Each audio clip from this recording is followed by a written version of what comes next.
Hello বন্ধুরা, আপনারা খেতে বসেছেন গো। দেখুন আমার বাগানা গোছানো হয়ে গেল। আমার ছোট্ট হেঁসেলের ছোট্ট মেনু সব কিছু রেডি করে নিয়েছি। তো দেখো আজকে মেনুগুলো হচ্ছে, এখানে বলি প্রথমে দেখো মুসুরির ডাল, মুগ মুসুরির ডাল। এটা কুকুরের জন্যে তুলে রাখতে হয় আগে। আমরা আগে না খেয়ে আগে কুকুরটার জন্য ডাল ভাত রেখে দিই। আর দেখো ডাল ভাত রেখে দিলাম, এটা কুকুরের জন্যে। তো দেখো এখানে মুগ মুসুরির ডাল হয়েছে, এখানে পোস্ত পেঁয়াজ দিয়ে ভাজা করেছি, খেতে কিন্তু দারুণ লাগে, এটা খুব মুখরোচক টেস্টি। এই দেখো পোস্ত দিয়ে পেঁয়াজ ভাজা, খেতে দারুণ লাগে।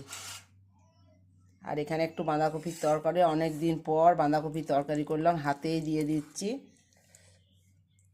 হাতে দেওয়া তরকারি খেতে কিন্তু খুব ভালো লাগে, ডাবু হাতাতে আর ভালো লাগে না। তো যাই হোক, গরম আছে। এটা হচ্ছে বাঁধাকপির তরকারি, অনেক দিন পর বাঁধাকপিটা করলাম, গাজর আলু দিয়ে একটু মটন ঘি দিয়েছি, খেতে ভালোই হবে। আর এখানে মাছ ভাজা, তো ওইখানে একজন নিরামিষ, এখানে মাছ ভাজা দিলাম। দেখো নিরামিষ বলতে পেঁয়াজ খায়, আর দেখো কিন্তু মাছ মাংস ডিম এগুলো খেতে চাইছে না। আর এখানে আছে আমের চাটনি, তার সাথে দুটো ডিম সিদ্ধ করেছি, জানি না ডিম সিদ্ধটা নেবে কিনা। আর এখানে আমের চাটনি, আর এখানে আছে দই।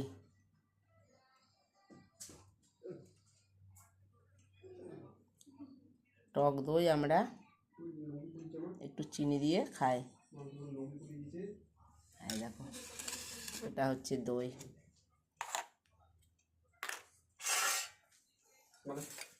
আর এখানে হচ্ছে আমের চাটনি।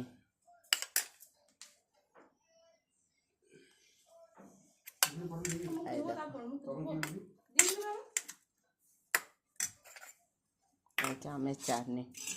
ঠিক আছে বন্ধুরা, তাহলে আমার এই ছোট্ট হেঁসেলের ছোট্ট মেনু কেমন হয়েছে অবশ্যই জানাবে। বাঁধাকপির তরকারি, মুগ মুসুরির ডাল, পেঁয়াজ দিয়ে পোস্তর বড়া ভাজা, আর কি পেঁয়াজ ভাজা, আর টক দই তাতে চিনি দেওয়া, আর এখানে হচ্ছে আমের চাটনি, এখানে মাছ ভাজা, এখানে দুটো ডিম সিদ্ধ করেছি, ইচ্ছা হলে নেবে, নাহলে রেখে দেবে।